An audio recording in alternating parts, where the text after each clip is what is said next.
Everyone, आज है 3 फरवरी। लेकिन कल 2 फरवरी की करंट अफेयर की क्लास हमने नहीं देखी थी और कल ब्रेक भी हो गया था। इस कारण 2 और 3 फरवरी के इंपॉर्टेंट करंट अफेयर के क्वेश्चंस का डिस्कशन हम आज ही की क्लास में करने जा रहे हैं। हमने प्रीवियस क्लास में देखा था रुद्र आर्म्ड हेलीकॉप्टर उड़ाने के लिए क्वालिफाइड होने वाली भारतीय सेना की जो पहली महिला अधिकारी बनी हंसजा शर्मा बनी। पुरुष हॉकी इंडिया लीग जीता है कलिंगा लॉसर्स ने। 7वां India international seaweed expo summit Kochi Kerala में आयोजित किया गया। हाल ही में चाय बागान श्रमिकों के लिए मुख्यमंत्री एती कोली द्वितीयपात योजना की शुरुआत असम ने की है। हर साल भारत में कुष्ठ रोग दिवस 30 जनवरी को मनाया जाता है। महत्वाकांक्षी जिलों के लिए संपूर्णता अभियान 2.0 नीति आयोग ने लॉन्च किया। और अभी हाल ही में दिल्ली में स्माइल इंटरनेशनल फिल्म फेस्टिवल 2026 का 12वां एडिशन आयोजित किया गया था। हाल ही में आयोजित गणतंत्र दिवस समारोह 2026 में राज्यों और यूटीज द्वारा जो झांकी प्रदर्शित की गई थी, पहला स्थान महाराष्ट्र ने जीता है। और अभी हाल ही में जो सिलंबम, जो कि एक पारंपरिक भारतीय मार्शल आर्ट है, इसी में जो जी रोशनी है, इन्होंने 29वीं अखिल भारतीय राष्ट्रीय मार्शल आर्ट चैंपियनशिप में गोल्ड जीता। भारतीय समाचार पत्र दिवस 29 जनवरी को मनाया जाता है। खेलो इंडिया विंटर गेम्स में जो पहला चरण हुआ था लद्दाख में, ये हरियाणा इसमें टॉप पर था। तो ये सभी क्वेश्चंस हमने देख रखे थे प्रीवियस क्लास में। शुरू करते हैं आज का हमारा पहला सवाल। पहला सवाल है, किसे महाराष्ट्र की पहली महिला उप मुख्यमंत्री यानी कि डिप्टी चीफ मिनिस्टर के रूप में नियुक्त किया गया है? अब आप कहेंगे कि मैम ये क्वेश्चन तो आप बहुत पुराना पढ़ा रही हैं। देखिए, सैटरडे को मैंने क्लास ली थी, इसके बाद संडे ब्रेक हुआ, संडे को हमारा वीकली रिवीजन चला और फिर इसके बाद मंडे की क्लास हो नहीं पाई, इसलिए ये 2 दिन 3 दिन पुराना क्वेश्चन है, जिसमें कि महाराष्ट्र की जो पहली महिला डिप्टी चीफ मिनिस्टर बनी है, इनका नाम सुनेत्रा पवार हो जाएगा। तो ऑप्शन सी इसका राइट आंसर हो जाएगा। एनसीपी विधायक दल की बैठक में जो सुनेत्रा पवार है, इन्हें मेजोरिटी के साथ ही नेता चुना गया और जो पार्टी नेता है दिलीप वलसे, इन्होंने ही इनके नाम का प्रस्ताव रखा था। बाद में मेजोरिटी मिलने के बाद ये महाराष्ट्र की पहली महिला उप मुख्यमंत्री नियुक्त कर दी गई, क्योंकि आप सभी को मालूम है इनसे पहले जो अजीत पवार जो डिप्टी सीएम थे, इनका हेलीकॉप्टर क्रैश में निधन हो गया था। यदि मैं बात करूं महाराष्ट्र की राजधानी मुंबई, मुख्यमंत्री देवेंद्र फडणवीस है। इसके अलावा गणेशोत्सव को राज्योत्सव यहां पर घोषित किया गया। भारत का पहला मेनोपॉज क्लिनिक महाराष्ट्र में खुला। 6वां राष्ट्रीय जल पुरस्कार जो 2024 का था, सर्वश्रेष्ठ राज्य कैटेगरी में इसने पहला स्थान प्राप्त किया है। और रिपब्लिक डे परेड में बेस्ट झांकी महाराष्ट्र की ही थी। सतनावरी गांव को भारत का पहला स्मार्ट इंटेलिजेंट विलेज बनाया जाएगा, महाराष्ट्र का ही है। पशुपालन और मुर्गी पालन को कृषि का दर्जा दिया गया। अभी हाल ही में महाराष्ट्र के ही द्वारा शक्तिपीठ एक्सप्रेसवे प्रोजेक्ट को मंजूरी मिली। भारत का पहला अंडर वाटर म्यूजियम, देश की पहली एआई यूनिवर्सिटी महाराष्ट्र में। पिंक ई रिक्शा पहल, भारत की जीडीपी में सबसे अधिक कंट्रीब्यूशन देने वाला ये राज्य है। भारत के सबसे बड़े गहरे पानी वाले वधावन पोर्ट का उद्घाटन महाराष्ट्र में किया गया। गाय को राजमाता की उपाधि देने वाला ये पहला राज्य हो जाएगा।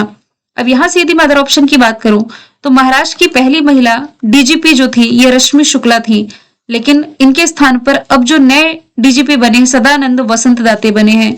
रेखा गुप्ता ये दिल्ली की महिला मुख्यमंत्री हैं। अन्नपूर्णा देवी महिला बाल विकास मंत्रालय संभाल रही हैं।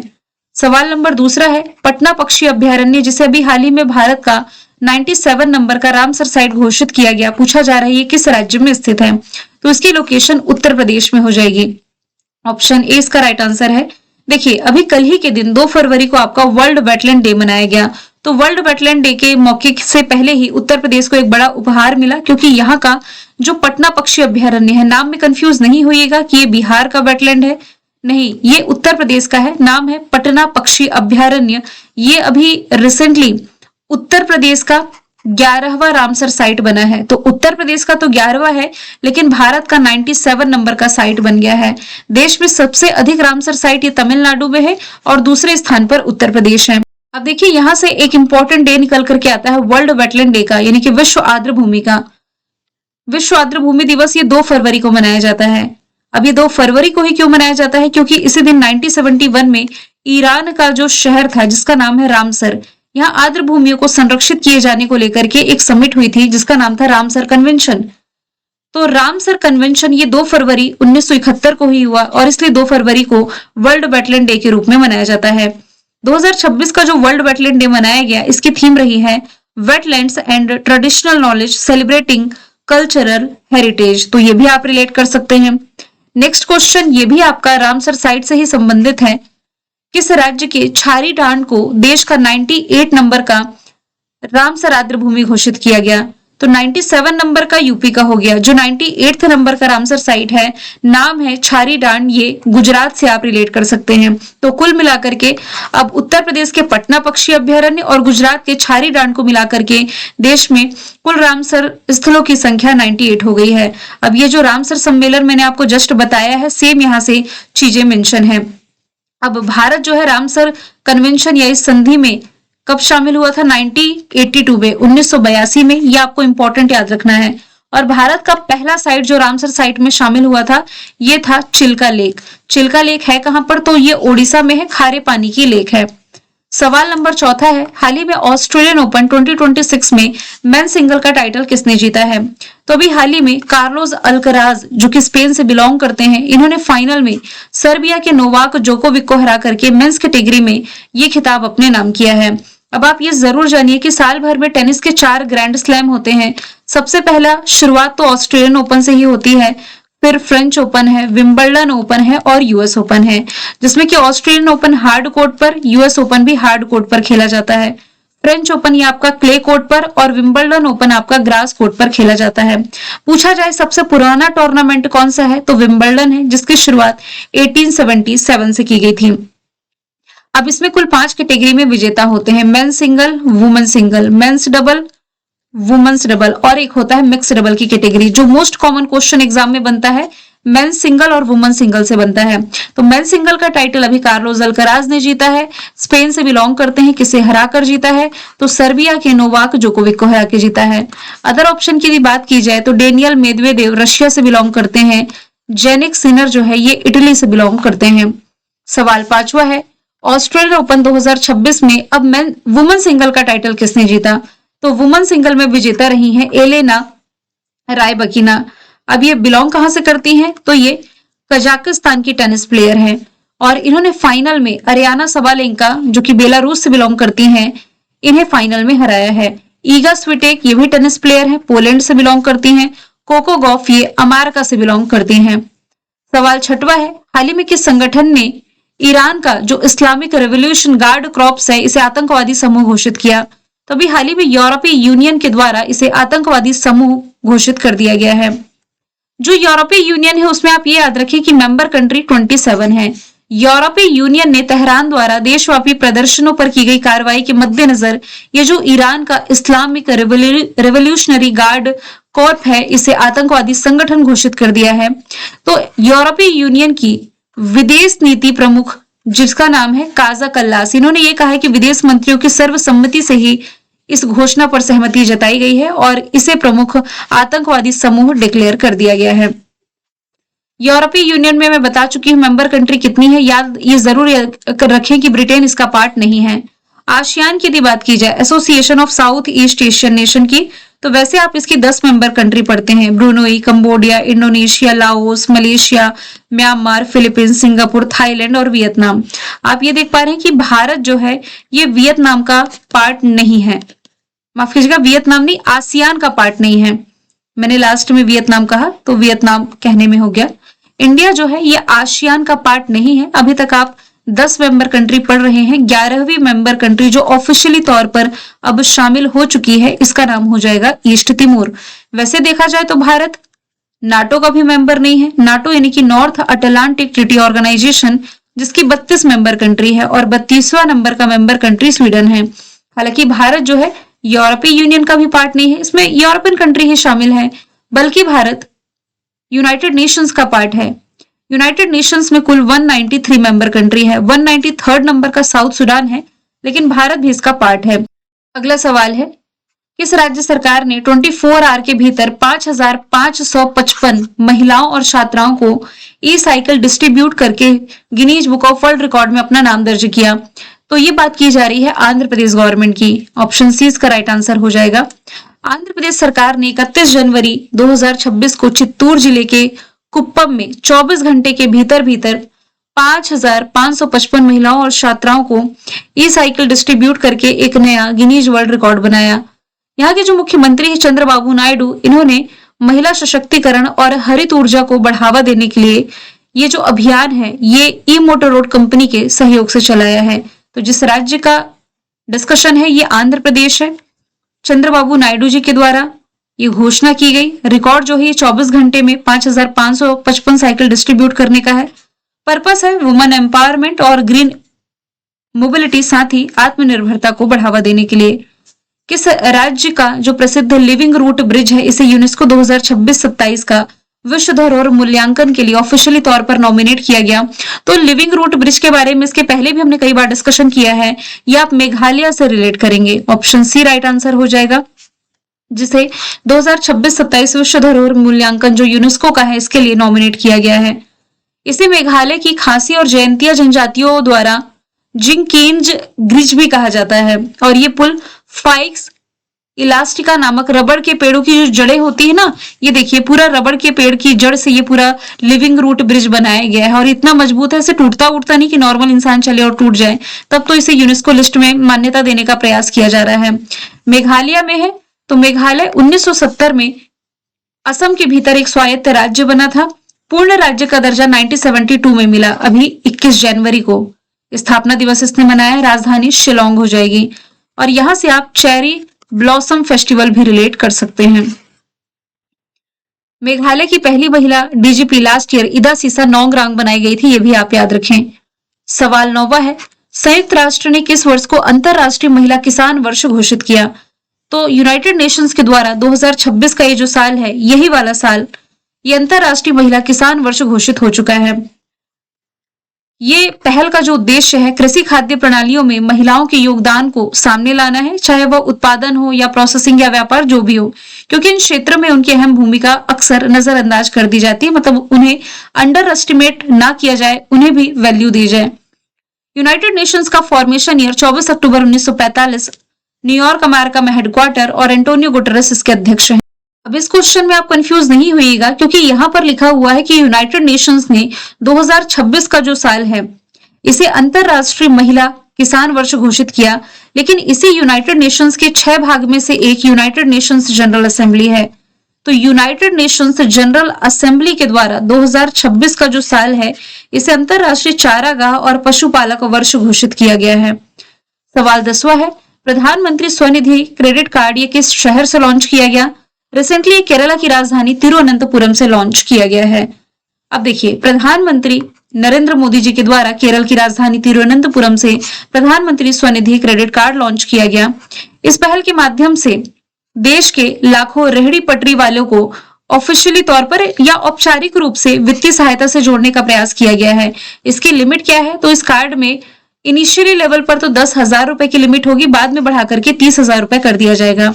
प्रधानमंत्री स्वनिधि, स्वनिधि का मतलब है स्ट्रीट वेंडर आत्मनिर्भर निधि योजना। बेसिकली ये जो योजना है ना, ये लॉकडाउन के टाइम में शुरू की गई थी उन व्यक्तियों के लिए जो स्ट्रीट में, स्ट्रीट यानी आप इन्हें रेहड़ी मजदूर कह सकते हैं, जिनकी आजीविका का साधन यही कि डेली ये दुकान लगाते हैं सड़क के किनारे और डेली उससे कमाते हैं। लॉकडाउन में सबसे ज्यादा ये भी प्रभावित हुए थे, तो उन्हें फाइनेंशियली हेल्प करने के लिए सरकार के द्वारा स्वनिधि योजना की शुरुआत की गई थी, जिसमें कि 10 लाख रुपए तक का इन्हें फाइनेंशियल हेल्प दिया जा रहा था। तो इसी के तहत अब प्रधानमंत्री स्वनिधि क्रेडिट कार्ड लॉन्च हो चुका है तिरुवनंतपुरम से। ये वही तिरुवनंतपुरम है जहां देश की पहली एआई टीचर लॉन्च की गई थी, नाम है आयरिस। सवाल 11वां है, भारतीय तटरक्षक दिवस ये किस तिथि को मनाया जाता है? तो देखिए, फरवरी महीने की 1 तारीख को भारतीय तटरक्षक दिवस मनाया जाता है। यहां से आपको यह भी याद रखना है कि इंडियन कोस्ट गार्ड की जो स्थापना है 1 फरवरी 1977 में की गई थी और इसका गठन तटरक्षक अधिनियम 1978 के तहत किया गया। अभी इसने 49 नंबर की वर्षगांठ मनाई है। इंडियन कोस्ट गार्ड का फॉर्मेशन ईयर ये हम पढ़ते हैं 18 अगस्त 1978। दिल्ली में हेडक्वार्टर है। वी प्रोटेक्ट, संस्कृत में कहें तो वयम रक्षामः, ये इसका मोटो हो जाएगा। और पी शिवमणि इसके वर्तमान में डायरेक्टर जनरल हो जाएंगे। अगला सवाल है, जलज आजीविका केंद्र ये जो पहल है इसका संयुक्त कार्यान्वयन नमामि गंगे मिशन और किस संस्था के द्वारा किया जा रहा है? तो इसके लिए साथ आई है भारतीय वन्यजीव संस्थान। ऑप्शन बी इसका राइट आंसर हो जाएगा। तो हाल ही में केंद्रीय जल शक्ति मंत्री ने 25 जलज आजीविका केंद्रों का उद्घाटन किया है। जलज जो है नमामि गंगे मिशन और भारतीय वन्यजीव संस्थान की एक संयुक्त पहल है। इसका उद्देश्य गंगा नदी बेसिन में गंगा संरक्षण को स्थायी आजीविका से कनेक्ट करना। गंगा ये देश की राष्ट्रीय नदी भी है, 2525 किलोमीटर लंबी ये भारत की सबसे लंबी नदी हो जाएगी। यही नदी जब पड़ोसी बांग्लादेश में प्रवेश करती है तब इसे पद्मा के नाम से जाना जाता है और असम वाले क्षेत्र से बहती हुई जो ब्रह्मपुत्र नदी आ रही है ये बांग्लादेश में प्रवेश करेगी तब जमुना कहलाएगी और दोनों नदियों की धाराएं संयुक्त रूप से मेघना बन करके बे ऑफ बंगाल में गिर जाती हैं। सवाल 13वां है, हाल ही में सुर्खियों में रहा जो रुसोमा संतरा फेस्टिवल है, इसका आयोजन भारत के किस राज्य में किया गया? तो रिसेंटली इसका आयोजन नागालैंड में किया गया था। ऑप्शन सी इसका राइट आंसर हो जाएगा। नागालैंड के कोहिमा में रुसोमो गांव में आयोजन किया गया जिसका ये 5th एडिशन था। ये फेस्टिवल जो है ये रुसोमो की प्रचुरता जो है इस विषय पर आयोजित किया गया। तो संतरा उत्पादकों को इनकरेज करने के लिए ग्राम कल्याण और ग्रामीण उद्यमिता को बढ़ावा देने के पर्पज से आयोजित किया जाता है। अभी तक हमने कुछ इंपॉर्टेंट फेस्टिवल्स देखे, उसकी ये स्लाइड तो मैंने ऐड करी है जिसका बीते समय काफी बार हमने रिवीजन किया। सिर्फ इंपॉर्टेंट पर यदि मैं टिक लगाऊं तो 28वां दिव्य कला मेला रिसेंटली दिल्ली ने होस्ट किया। फिर हाल फिलहाल में यदि आप देखेंगे तो मकर संक्रांति के समय में ओणम केरला में, पोंगल तमिलनाडु में आयोजित किया गया। अंतरराष्ट्रीय गीता महोत्सव तो ये हर साल कुरुक्षेत्र हरियाणा में होता है।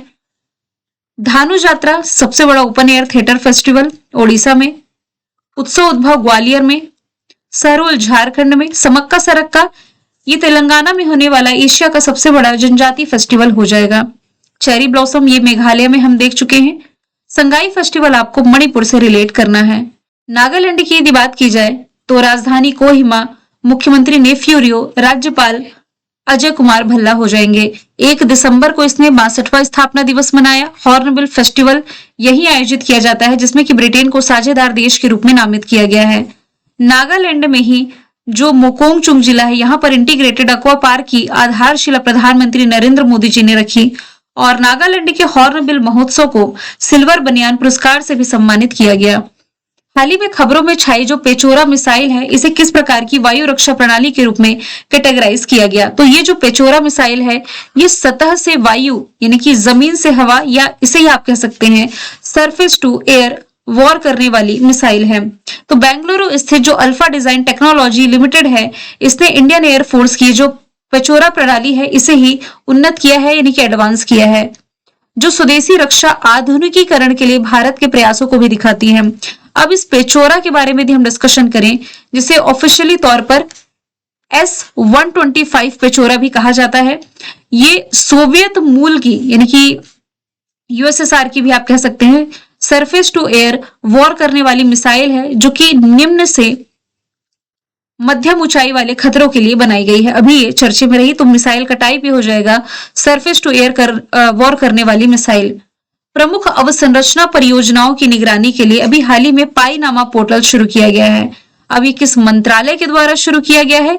तो हाल ही में जो सांख्यिकी और कार्यक्रम कार्यान्वयन मंत्रालय है यानी कि ministry of statics and programme implementation ministry है इसके द्वारा पाइनामा पोर्टल की शुरुआत की गई है। ये 150 करोड़ रुपए और उससे अधिक लागत वाली जो केंद्रीय क्षेत्र की अवसंरचनाएं होती हैं इंफ्रास्ट्रक्चर जिसे आप कह सकते हैं इस पर नजर रखने का एक प्रमुख डिजिटल पहल है। और ये जो पोर्टल है ये इंफ्रास्ट्रक्चर प्रोजेक्ट डेटा के एक इंटीग्रेटेड राष्ट्रीय भंडार के रूप में कार्य करता है। पाइनामा की फुल फॉर्म इंग्लिश में यहाँ पर मेंशन है project assessment infrastructure monitoring and analytics for nation building. सवाल 16वां है किस राज्य ने नमो लक्ष्मी योजना 2025-26 की शुरुआत करी? तो रिसेंटली गुजरात गवर्नमेंट के द्वारा पहल की गई है और इस योजना के अंतर्गत 12 लाख से अधिक लड़कियों को 1250 करोड़ रुपए की वित्तीय सहायता प्रदान की जाएगी। इस पहल का उद्देश्य है 9 से 12 यानी कि कक्षा 9 से 12 में पढ़ने वाली लड़कियों को स्कूल छोड़ने से रोकना, इनके न्यूट्रिशन में सुधार करना और माध्यमिक और उच्च माध्यमिक शिक्षा को बढ़ावा देना। गुजरात की राजधानी गांधीनगर, मुख्यमंत्री भूपेंद्र पटेल, राज्यपाल आचार्य देवव्रत हैं। यूनिसेफ के सहयोग से यहाँ पापा पगली पहल की शुरुआत की गई। ऑपरेशन व्हाइट कोल्ड्रन चलाया गया। गुजरात जो है अब भारत का प्रोसेस्ड आलू उत्पादन में नंबर 1 राज्य बना। क्रूज भारत मिशन में शामिल है। भारत की पहली सेमीकंडक्टर फैक्ट्री गुजरात के धोलेरा में 9000 HP इलेक्ट्रिक लोकोमोटिव विनिर्माण संयंत्र का उद्घाटन गुजरात के दाहोद में किया गया। 100% रेल इलेक्ट्रिफाइड या इलेक्ट्रिफिकेशन हासिल करने वाला 24वां राज्य यूटी गुजरात है। स्वच्छ वायु सर्वेक्षण 2024 में तो सूरत टॉप पर था, 2025 में इंदौर हो जाएगा। रिलायंस इंडस्ट्रीज ये जामनगर गुजरात में दुनिया का सबसे बड़ा डेटा सेंटर बनाने जा रही है। इंडिया एनर्जी वीक जो 2026 का था, इसका आयोजन गोवा में किया गया था। ये जो कि एरिया वाइज भारत का सबसे छोटा राज्य है। 27 से 30 जनवरी तक इसका आयोजन किया गया।